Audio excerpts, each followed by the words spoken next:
बोले भगवान श्याम सुंदर की जय हो।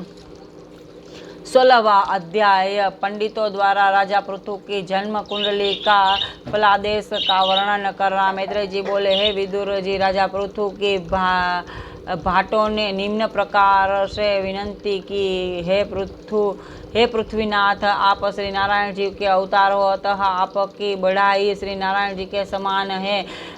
हमने अभी तक अन्य लोगों की झूठी सांची प्रशंसा अपनी उदर पूर्ति के हेतु की है। अब आपकी प्रशंसा द्वारा हमारी वाणी पवित्र हो रही है। हे स्वामी, आप हमें आप ऐसे उत्तम काम करेंगे जैसे संसार में अभी तक किसी राजा ने नहीं किया है। इतना कहकर सब भाट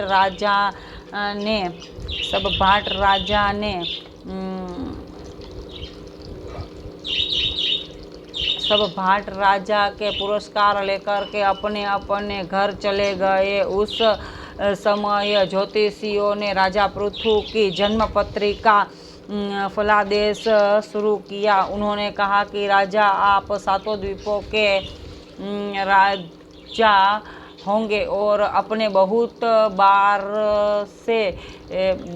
बल से समस्त भूपतियों को जीत कर के उदयाचल से लेकर के अस्ताचल तक अखंड राज्य करेंगे। आप पृथ्वी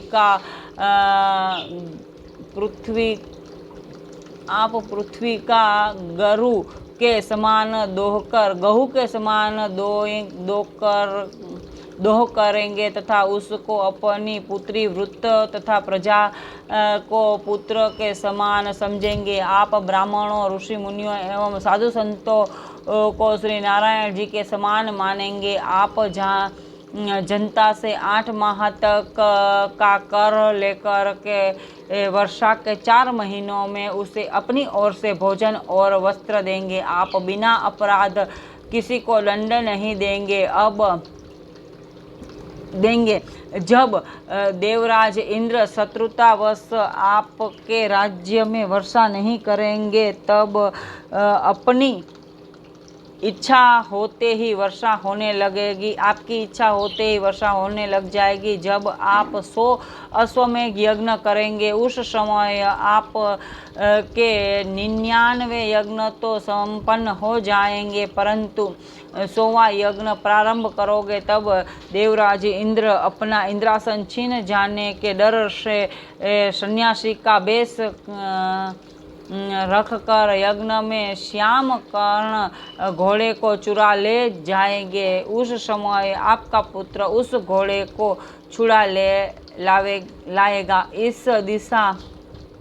इस दशा में इंद्र अपनी हार स्वीकार कर छल करने के निमित्त बहुत से रूप रखकर आएंगे। इंद्र के उस रूपों का हाल सुन कर कलयुग के अज्ञानी जीव भी दूसरे लोगों को भ्रम में डालने के लिए उसी प्रकार प्रकट रूप रखा करेंगे। आपके यज्ञ में स्वयं श्री हरि भगवान प्रकट होकर दर्शन देंगे और सनकादिक ऋषि राज्य भवन में पधार कर ज्ञान का उपदेश देंगे। आप पराई स्त्री को माता और पराये धन को मिट्टी के समान जानकर सदा श्री हरि स्मरण में लवलीन रहा करेंगे। इस तरह ग्रहों के फलादेश का वर्णन कर यहाँ ग्रंथ लिखे हुए हैं कर ज्योतिष भी राजा के दक्षिणा प्राप्त कर अपने अपने राज्य को चले गए। बोले भगवान श्याम सुंदर की जय हो।